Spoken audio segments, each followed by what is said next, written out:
Akashvani 101.4 Devikulam spice FM. സാഹിത്യവേള.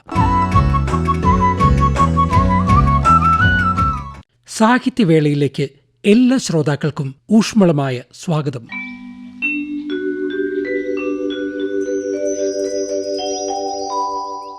പ്രിയ ശ്രോതാക്കളെ, ഇന്ന് സാഹിത്യവേളയിൽ അജിത സത്യൻ അവതരിപ്പിച്ച കവിതകൾ, ഇന്ദുചൂടൻ കിഴക്കേടം അവതരിപ്പിച്ച കഥ എന്നിവയാണ് ഉൾപ്പെടുത്തിയിരിക്കുന്നത്. ആദ്യം അജിത സത്യൻ അവതരിപ്പിച്ച കവിതകൾ. ആദ്യ കവിത ശുഭപ്രതീക്ഷകൾ. വിശുദ്ധിയുള്ള ജീവിതം നയിച്ചിടേണമേവരും, ദുഷിച്ച വായു നിത്യവും ശ്വസിച്ചിടാതെ നോക്കണം. വിശുദ്ധിയുള്ള ജീവിതം നയിച്ചിടേണമേവരും, ദുഷിച്ച വായു നിത്യവും ശ്വസിച്ചിടാതെ നോക്കണം. വിശന്നിടുന്ന ജീവനെ തൊഴിച്ചു മാറ്റിടുന്നവർ, കടുത്ത വാക്കതോതുവോർ, മുഷിപ്പു കാട്ടി നിൽക്കുവോർ.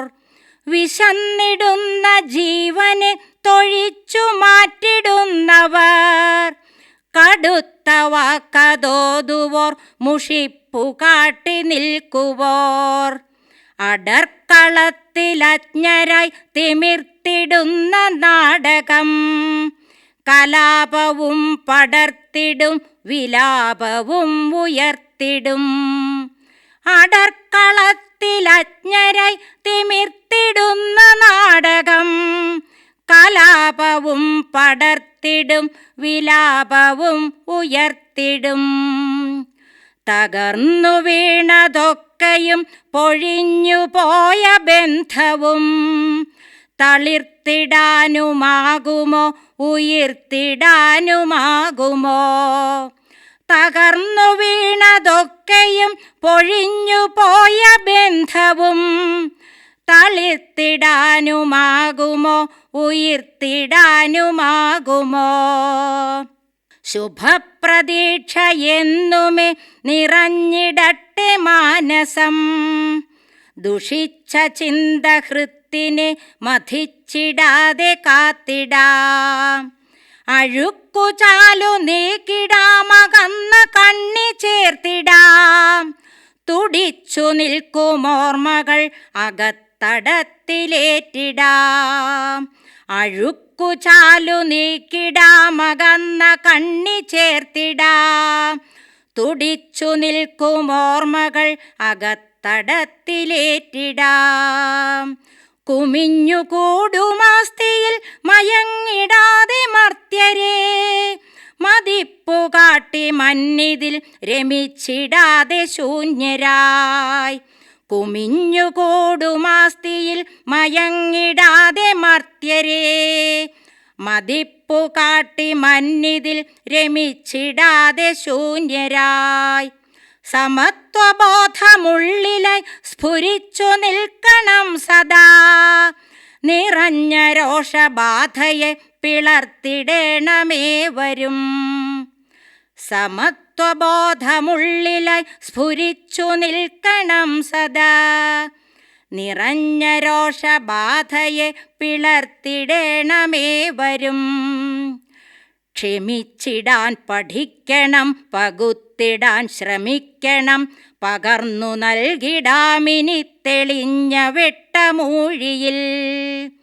ക്ഷമിച്ചിടാൻ പഠിക്കണം, പകുത്തിടാൻ ശ്രമിക്കണം, പകർന്നു നൽകിടാമിനി തെളിഞ്ഞ വെട്ടമൂഴിയിൽ. ഉണർന്നിടേണമൂർജമായി ജ്വലിച്ചു നിൽക്കണം സദാ, കുഴഞ്ഞിടാതെ ആർജവം വളർത്തിടാനുണർന്നിടാം. ഉണർന്നിടേണമൂർജമായി ജ്വലിച്ചു നിൽക്കണം സദാ, കുഴഞ്ഞിടാതെ ആർജവം വളർത്തിടാനുണർന്നിടാം. ഗുരുത്വമുള്ള വാക്കുകൾ പകർത്തിടാൻ ശ്രമിച്ചിടാം, പകർന്നു തന്ന നന്മകൾ കൊഴിഞ്ഞിടാതെ നോക്കിടാം.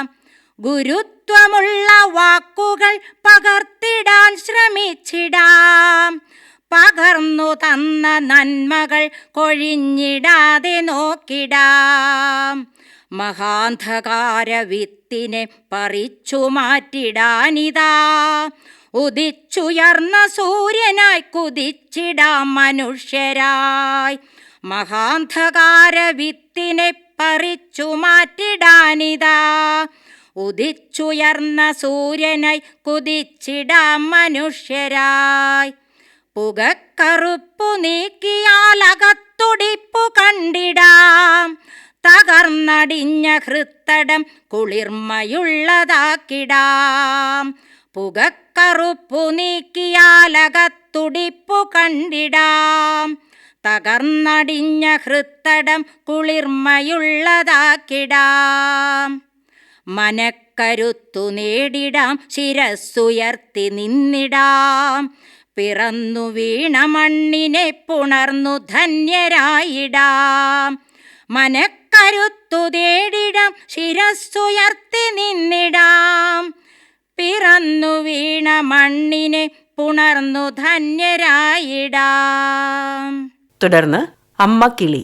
നാടുതോറുമലഞ്ഞിടുന്നൊരു കോകിലേ മമ സോദരി, നീള നീളെ വനത്തിലൂടൊരു മേളമായി നടകൊണ്ടിടാം.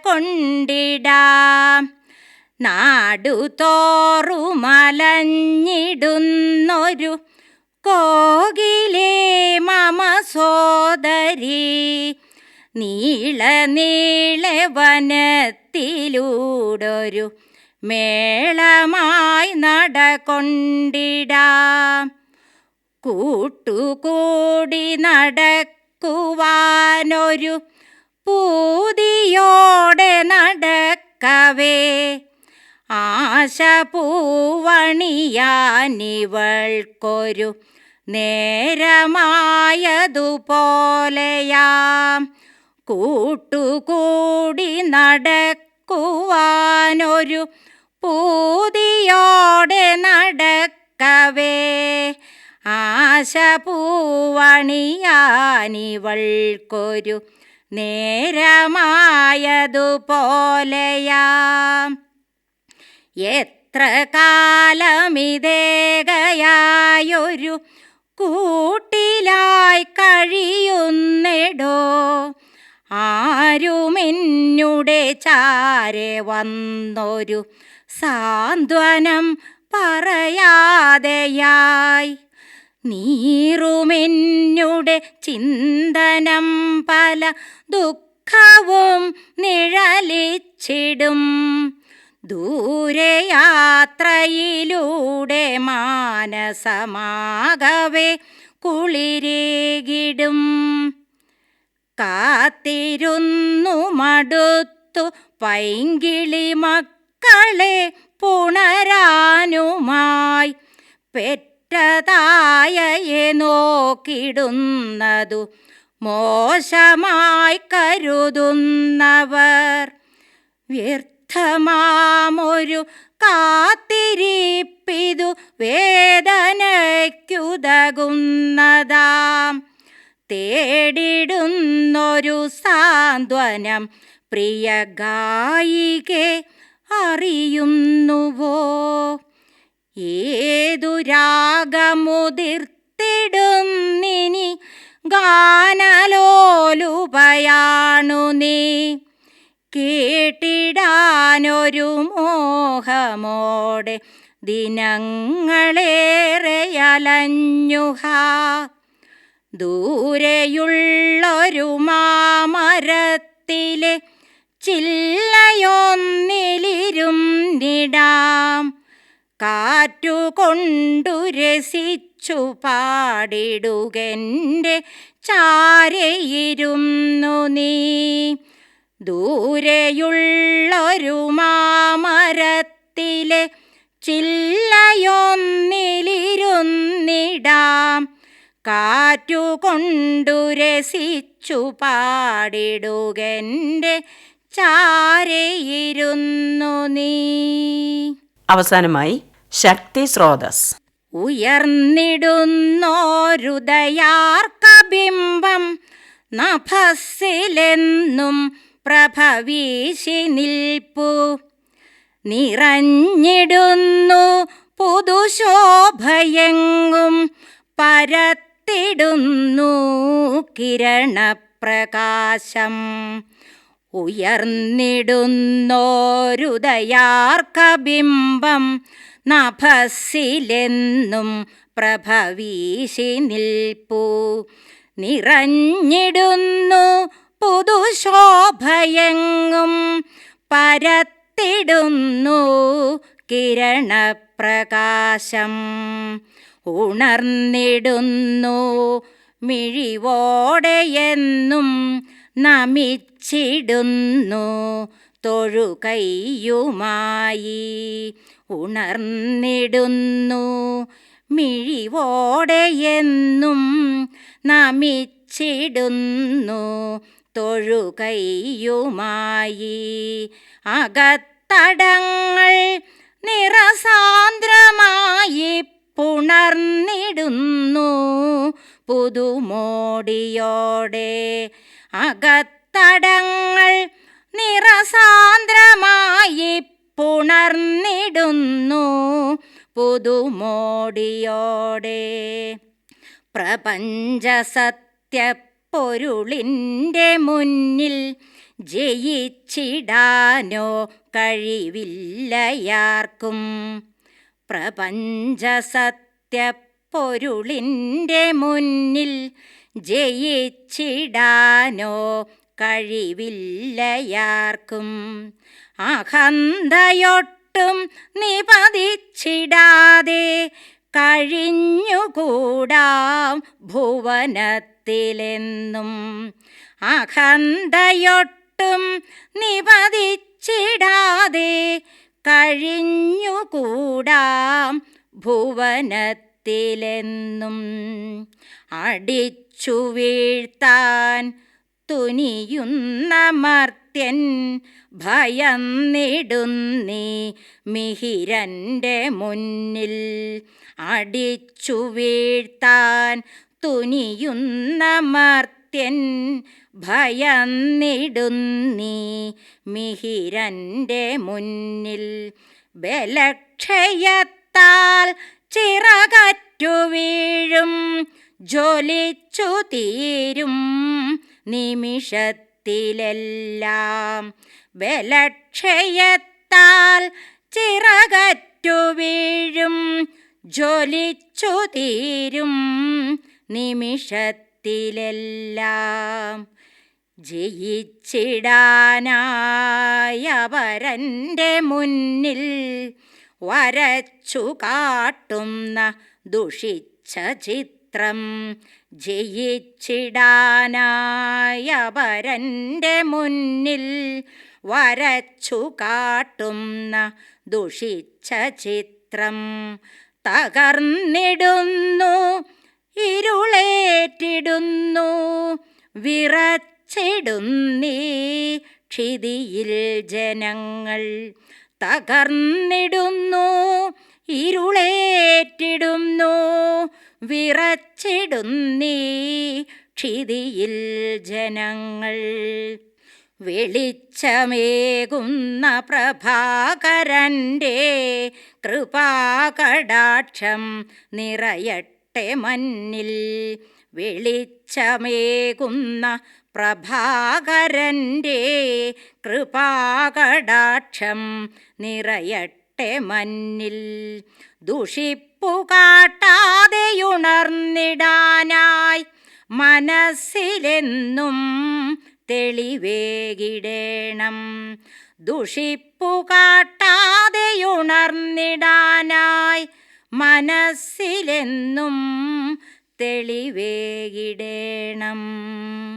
അജിത സത്യൻ അവതരിപ്പിച്ച കവിതകൾ കേട്ടല്ലോ. അടുത്തതായി ശ്രീ ഇന്ദുചൂടൻ കിഴക്കേടം എഴുതി അവതരിപ്പിച്ച കഥ ഖരഗ്പൂരിലേക്ക് വീണ്ടും. ന്യൂ ജാൽപായ്ഗുരിയിലെ ഒരു വ്യവസായശാലയിലും അതിനടുത്തുള്ള ഒരു ലോഡ്ജ് മുറിയിലും തളച്ചിടപ്പെട്ട സംഭവരഹിതമായ ജീവിതം നയിച്ചു വരികയായിരുന്നു ദിലീപ് റോയ്. ഇടയ്ക്ക് വീണുകിട്ടുന്ന ഒഴിവു ദിനങ്ങളിൽ വെറുതെ തീവണ്ടി കയറി കിഷൻഗഞ്ച് വരെ പോവുകയോ കുറച്ചകലെയുള്ള കടുകുപാടങ്ങൾ നിറഞ്ഞ ഗ്രാമത്തിലൂടെ കറങ്ങി നടക്കുകയോ മാത്രമായിരുന്നു അയാളുടെ വിനോദം. ദിലീപ് റോയ്ക്ക് ഉറ്റ സുഹൃത്തുക്കളായി ആരും ഉണ്ടായിരുന്നില്ല. തികച്ചും ഒറ്റപ്പെട്ട ഒരവസ്ഥയിലാണ് അയാൾ കഴിഞ്ഞു പോന്നത്.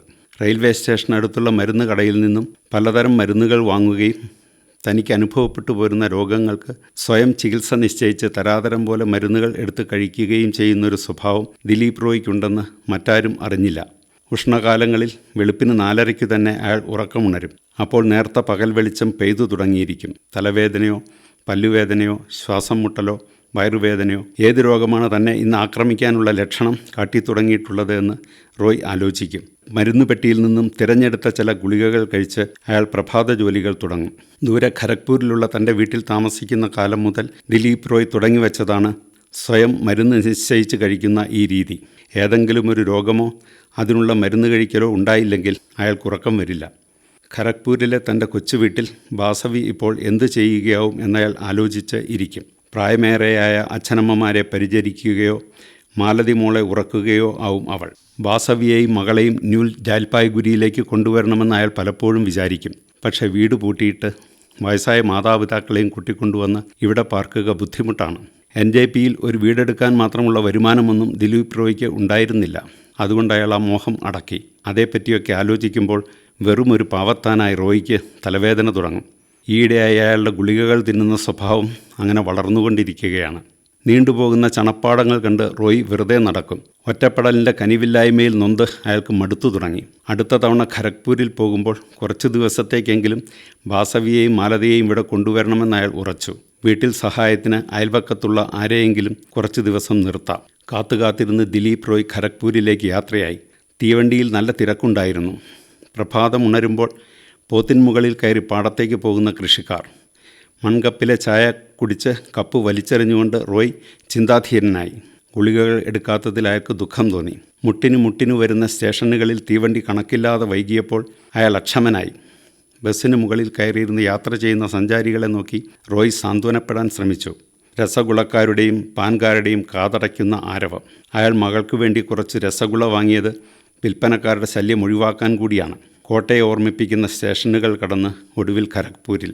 വീട്ടിൽ 2 ദിവസം ചെലവഴിച്ച് ദിലീപ് റോയ് ന്യൂ ജാൽപായ്ഗുരിയിലേക്ക് മടങ്ങുമ്പോൾ വാസവിയും മാലതിയും അയാളോടൊപ്പം പോന്നു. അച്ഛനമ്മമാർക്ക് ഏതാനും ദിവസത്തെ തുണയ്ക്കായി അയൽപക്കത്തെ ഒരു സ്ത്രീയെ റോയ് വീട്ടിൽ നിർത്തി. ഉരുളക്കിഴങ്ങ് പാടത്തിനരികിൽ ഉരിഞ്ഞു കിടന്ന ഒരു വീട് റോയ് 2 ആഴ്ചത്തേക്ക് വാടകയ്ക്കെടുത്തു. താങ്ങാൻ വയ്യാത്ത വാടകയായിരുന്നെങ്കിലും ഒരാഗ്രഹം സാധിക്കാനായി അയാളത് സഹിച്ചു. പഹല വൈശാഖിൻ്റെ ആഘോഷങ്ങൾക്ക് വാസവിയും മകളും കൂട്ടിനുണ്ടായത് റോയ്ക്ക് ആശ്വാസമായി. കുറേ മധുര പലഹാരങ്ങളും മത്സ്യവും വാങ്ങി വൈശാഖ് ആഘോഷിച്ചപ്പോഴേക്കും ദിലീപ് റോയിയുടെ കീശ കാലിയായി തുടങ്ങി. ഇനി വാസവിയെയും മകളെയും തിരിച്ച് വീട്ടിലാക്കിയില്ലെങ്കിൽ താൻ കഷ്ടത്തിലാവുമെന്ന് തോന്നിയപ്പോൾ വീണ്ടും റോയ് ഖരഗ്പൂരിലേക്ക് പോകാനൊരുങ്ങി. വാസവി കടന്നുപോയ നല്ല ദിവസങ്ങൾ ഓർമ്മിച്ച് നെടുവീർപ്പെട്ടു. ഇനി വരുന്ന വിരസത വാസവിയെ മൂകയാക്കി. വീടൊഴിഞ്ഞുകൊടുത്ത് സാധനങ്ങൾ പഴയ ലോഡ്ജ് മുറിയിലേക്ക് മാറ്റി ദിലീപ് റോയിയും കുടുംബവും യാത്രയായി. ഖരഗ്പൂരിൽ പോയി മടങ്ങി വരാനുള്ള 3-4 ദിവസത്തേക്ക് കൂടി റോയ് അവധിയെടുത്തു. ഈ ദിവസങ്ങളിൽ മാത്രം റോയ് ഏറെ ഗുളിക കഴിച്ചില്ല. യാത്ര ആരംഭിക്കുമ്പോൾ ഇനിയുള്ള ദിവസങ്ങളിൽ ഗുളികകളുടെ ഉപയോഗം കൂടുമെന്ന് കരുതി അയാൾ NJP റെയിൽവേ സ്റ്റേഷന് സമീപമുള്ള മരുന്ന് കടയിൽ നിന്നും പലതരം ഗുളികകൾ വാങ്ങി പാൻസിൻ്റെയും കുപ്പായത്തിൻ്റെയും കീശകളിൽ നിറച്ചു. അതിർത്തിയിൽ നിന്നും വരുന്ന തീവണ്ടിയിലാണ് റോയ് സീറ്റുകൾ റിസർവ് ചെയ്തിരുന്നത്. തീവണ്ടിയിൽ സന്തോഷം വാർന്നുപോയ മുഖവുമായി വാസവി ഇരുന്നു. രാത്രി ചപ്പാത്തിയും ചോറും കഴിച്ച് വാസവി മയങ്ങിത്തുടങ്ങി. മാലതി നേരത്തെ ഉറങ്ങിക്കഴിഞ്ഞിരുന്നു. വളരെ മോഹിച്ച് റോയ് ഒരു കൊച്ചു റേഡിയോ വാങ്ങിയിരുന്നു. ലോഡ്ജ് മുറിയിലെ ഏകാന്തവാസത്തിന് അത് മാത്രമായിരുന്നു കൂട്ട്. വാസവി ആവർത്തിച്ച് പറഞ്ഞപ്പോൾ അതുകൂടി റോയ് ഖരഗ്പൂരിലേക്ക് കൊണ്ടുപോകാൻ എടുത്തിരുന്നു. റേഡിയോ പരിപാടികൾ കേട്ട് ദിലീപ് റോയ് ഇരുന്നു. അത് മടിയിൽ വെച്ച് എപ്പോഴോ അയാൾ ഉറങ്ങിപ്പോയി. വെളിച്ചം തീരെ കുറഞ്ഞ ഒരു കൊച്ചു സ്റ്റേഷനിൽ അർദ്ധരാത്രിയിൽ തീവണ്ടി നിന്നു. തീവണ്ടിയിലേക്ക് ചാടിക്കയറിയ 4 പോലീസുകാരാണ് റോയിയെ മയക്കത്തിൽ നിന്നും തട്ടിയുണർത്തിയത്. പോലീസുകാർ പറഞ്ഞത് റോയ്ക്ക് ആദ്യം മനസ്സിലായില്ല. അതിർത്തിയിൽ നിന്നും വരുന്ന തീവണ്ടിയാണിതെന്നും റോയ് മറുനാട്ടിൽ നിന്നും റേഡിയോ വാങ്ങി കടത്തിക്കൊണ്ടുപോരുകയാണെന്നും അവർ പറഞ്ഞു. സത്യത്തിൽ അതൊരു വിദേശ നിർമ്മിത റേഡിയോ ആയിരുന്നു. പക്ഷേ അല്പം കാലപ്പഴക്കം വന്ന റേഡിയോ കയ്യിൽ വയ്ക്കുന്നത് എങ്ങനെ അനധികൃതമാവുന്നു എന്ന് റോയ്ക്ക് മനസ്സിലായില്ല. റോയ് പലതും പറഞ്ഞു നോക്കി. ഒടുവിൽ പോലീസുകാർ പറഞ്ഞു, അങ്ങനെയെങ്കിൽ റെയിൽവേ സ്റ്റേഷനിൽ തന്നെ ഒരു പോലീസ് ഔട്ട് പോസ്റ്റ് ഉണ്ട്. അവിടെ വന്ന് ഒരു പ്രസ്താവന ഒപ്പിട്ട് തന്ന് നിങ്ങൾ പോയിക്കൊള്ളൂ. ദിലീപ് റോയ് സംശയിച്ചു നിന്നപ്പോൾ പോലീസുകാർ പറഞ്ഞു, തീവണ്ടി അരമണിക്കൂറിലധികം ആ സ്റ്റേഷനിൽ കിടക്കുമെന്നും 5 മിനിറ്റിനുള്ളിൽ താഴെ ഇറങ്ങി പ്രസ്താവന ഒപ്പിട്ടുകൊടുത്ത് തീവണ്ടിയിൽ റോയ്ക്ക് മടങ്ങി വരാമെന്നും. അവർ അടുത്തുള്ള ഒരു മുറി ചൂണ്ടിക്കാണിച്ച് അതാണ് ഔട്ട് പോസ്റ്റ് എന്ന് പറഞ്ഞു. ദിലീപ് റോയ് ബാസവിയെയും മാലതിയെയും ശ്രദ്ധിച്ചു. അവർ നല്ല ഉറക്കമാണ്. തീവണ്ടി മുറിയിലെ എല്ലാവരും ഉറക്കമാണ്. റോയ് പോലീസുകാരോടൊപ്പം പുറത്തിറങ്ങി. തൊട്ടടുത്തുള്ള മുറിയിലേക്ക് നടന്നു തുടങ്ങുമ്പോൾ റോയ്ക്ക് ചുറ്റും പോലീസ് ഒരു വലയം സൃഷ്ടിച്ചതും തീവണ്ടി ചൂളം വിളിച്ചതും ഒരുമിച്ചായിരുന്നു. ദിലീപ് റോയ് തീവണ്ടിയിലേക്ക് കുതിക്കാൻ ശ്രമിച്ചു. പോലീസുകാർ അയാളെ വലയ്ക്കുള്ളിൽ നിന്നും പുറത്തു വിട്ടില്ല. റോയ് യാചിച്ചപ്പോൾ കണം കൊടുത്താൽ വിടാമെന്നായി അവർ. കയ്യിൽ പണമില്ലെന്നയാൾ പറഞ്ഞു. അവർ വലയം കൂടുതൽ ശക്തമാക്കി. തീവണ്ടി നീങ്ങി തുടങ്ങി. ഒരു ചെറിയ വെളിച്ചം മാത്രം മങ്ങിക്കത്തിയ കൊച്ചി സ്റ്റേഷനിലെ അന്ധകാരം നിറഞ്ഞ മൂലയിൽ പോലീസുകാരുടെ വലയത്തിനുള്ളിൽ നിന്ന് നിലവിളിക്കുമ്പോൾ റോയ് തിരിച്ചറിഞ്ഞു, പുറത്തിറങ്ങിയതാണ് തൻ്റെ തെറ്റ്. തീവണ്ടി അകന്നുപോയി. ഉറക്കത്തിനിടയിൽ, തീവണ്ടിയുടെ ശബ്ദത്തിനിടയിൽ ആരും റോയിയുടെ നിലവിളി കേട്ടിരിക്കില്ല. അർദ്ധരാത്രിയിൽ ആ സ്റ്റേഷനിൽ ഒരു കിഴവൻ മാത്രമാണ് പുറത്തുണ്ടായിരുന്നത്. അയാൾ സിഗ്നൽ കൊടുത്ത ശേഷം റോയിയെയും സംഘത്തെയും അലസമായെന്ന് നോക്കി മയക്കം തുടങ്ങി. പോലീസുകാർ റോയിയെയും കൊണ്ട് നടത്തം ആരംഭിച്ചു. കുറച്ചു ദൂരം ചെന്നപ്പോൾ അവിടെ കിടന്നിരുന്ന ജീപ്പിൽ അവർ അയാളെ കയറ്റി. ജീപ്പ് വളരെ മൈലുകൾ ഓടി. ഊടുവഴികളും കാട്ടുപാതകളും പിന്നിട്ട് ജീപ്പ് ഏതാനും വീടുകളുള്ള ഒരു സ്ഥലത്ത് നിന്നു. വീടുകളിൽ നിന്നും തടിയന്മാരായ ചിലർ ഇറങ്ങിവന്ന് ദിലീപ് റോയിയെ വരവേറ്റു. കള്ളന്മാരുടെ ഒരു സംഘം അവിടെ പാർക്കുകയാണ് എന്നയാൾക്ക് മനസ്സിലായി. പോലീസുകാർ യൂണിഫോം ഊരിമാറ്റി അവരുടെ സ്ഥിരം തൊഴിലിൻ്റെ നിറം കാട്ടിത്തന്നപ്പോൾ ദിലീപ് റോയ് മൗനമായി കരഞ്ഞു. വീടുകളിലൊന്നിൽ കണ്ണുപൊട്ടിയവരും അവയവങ്ങൾ നഷ്ടപ്പെട്ടവരും കീറിപ്പറിഞ്ഞ വസ്ത്രങ്ങളുമായി ഉറങ്ങുന്നത് റോയ് കണ്ടു. അവർക്കരികിൽ ഭിക്ഷാപാത്രങ്ങൾ. തീവണ്ടിയിൽ ബാസവിയും മാലതിയും ഉറക്കമുണരുമ്പോൾ ദിലീപ് റോയ്ക്ക് നെഞ്ച് പിളരും പോലെ തോന്നി. പഹല വൈശാഖിന് വാങ്ങിയ മധുരപലഹാരങ്ങളുടെ ബാക്കിയടങ്ങിയ ഒരു പൊതിയും ഏതാനും വസ്ത്രങ്ങളും മാത്രമേ ബാസവിയുടെ പക്കലുള്ളൂ. ഒരു ചില്ലിക്കാശ് പോലുമില്ല. ഹൗറ റെയിൽവേ സ്റ്റേഷനിൽ നിന്നും പുറത്തു കടക്കാനുള്ള ടിക്കറ്റ് കാണിക്കണമെങ്കിൽ അതുപോലും തൻ്റെ പക്കലാണ്. ഉത്സവനാളുകളുടെ മധുര സ്വപ്നത്തിൽ നിന്നുണരുന്ന ബാസവി എന്താവും വിചാരിക്കുക? തന്നെ പോലീസ് കള്ളന്മാർ ഇറക്കിക്കൊണ്ടു പോരുന്നത് കണ്ടവർ പോലും തീവണ്ടിയിലില്ല എന്നോർമ്മിച്ചപ്പോൾ റോയ്ക്ക് കടുത്ത തലവേദന തുടങ്ങി. കള്ളന്മാർ റോയിയെ ഒരു നീണ്ട കെട്ടിടത്തിനുള്ളിലടച്ച് അതിനുള്ളിൽ തന്നെ ഇരുന്ന് പിറ്റേ ദിവസത്തെ പരിപാടികൾ ആസൂത്രണം ചെയ്തു തുടങ്ങി. തലവൻ 3-4 പേരെ വിളിച്ച് പിറ്റേന്ന് കുന്തിഘട്ടിൽ മുച്ചീട്ട് കളിയുമായി പോകണമെന്ന് ഉത്തരവിട്ടു. ചിലർ ഉറക്കം വിളിച്ചിരുന്നപ്പോൾ മറ്റു ചിലർ ഉറങ്ങാൻ കിടന്നു. കെട്ടിടത്തിൻ്റെ ഒറ്റവാതിലിന് സമീപം 2 തടിയന്മാർ കാവൽ നിന്നു. തറയിലിരുന്ന് ദിലീപ് റോയ് കണ്ണീർ വാർത്തു. പെട്ടെന്നാണ് അയാൾ ന്യൂ ജയ്പായ്ഗുരിയിലെ മരുന്ന് കടയിൽ നിന്നും തലവേദനയ്ക്കും വയറുവേദനയ്ക്കും ഉറക്കക്കുറവിനും പനിക്കും മറ്റെന്തെല്ലാമോ അസുഖങ്ങൾക്കുമായി വാങ്ങി പാൻസിൻ്റെയും കുപ്പായത്തിൻ്റെയും കീശകളിൽ നിറച്ചിരുന്ന ഗുളികകളെപ്പറ്റി ഓർമ്മിച്ചത്. അയാൾ ഗുളികകളുടെ പൊതികളെല്ലാം പുറത്തെടുത്തു. 2 കൈക്കുമ്പിളിലും നിറയെ ഗുളികകൾ. നിസ്സഹായതയും ദൈന്യതയും മുറ്റിയ ബാസവിയുടെയും മകളുടെയും മുഖം റോയ് ഓർമ്മിച്ചു. NJPയിലുള്ള കമ്പനിയിലെ തൻ്റെ കസേരയും റോയിയുടെ കൺമുന്നിൽ തെളിഞ്ഞു. ഏറെ നേരം ആലോചിച്ചിരുന്നതിന് ശേഷം അയാൾ സാവധാനം ഗുളികകൾ വീണ്ടും കുപ്പായക്കീശകളിൽ നിക്ഷേപിച്ചു. രാത്രിയുടെ ഇരുളിലൂടെ പ്രകാശത്തിൻ്റെ ഒരു നേർത്ത രേഖയെങ്കിലും തെളിഞ്ഞു വരുന്നത് കാണാൻ റോയ് നോക്കിയിരുന്നു. താൻ ഉറക്കം വിളിച്ചിരക്കെ തന്നെ നിദ്രയുടെ പിടിയിൽ മറ്റെല്ലാവരും വീണുപോകുന്ന ഒരു നിമിഷം പിറവിയെടുക്കുമെന്ന് അയാൾ അന്ധമായി വിശ്വസിച്ചു.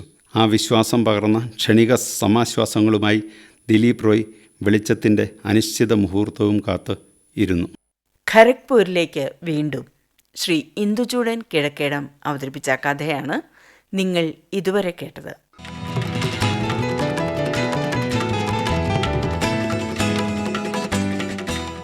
ഈ സാഹിത്യവേളയുടെ പുനഃപ്രക്ഷേപണം ശനിയാഴ്ച രാത്രി 8 മണിക്ക്.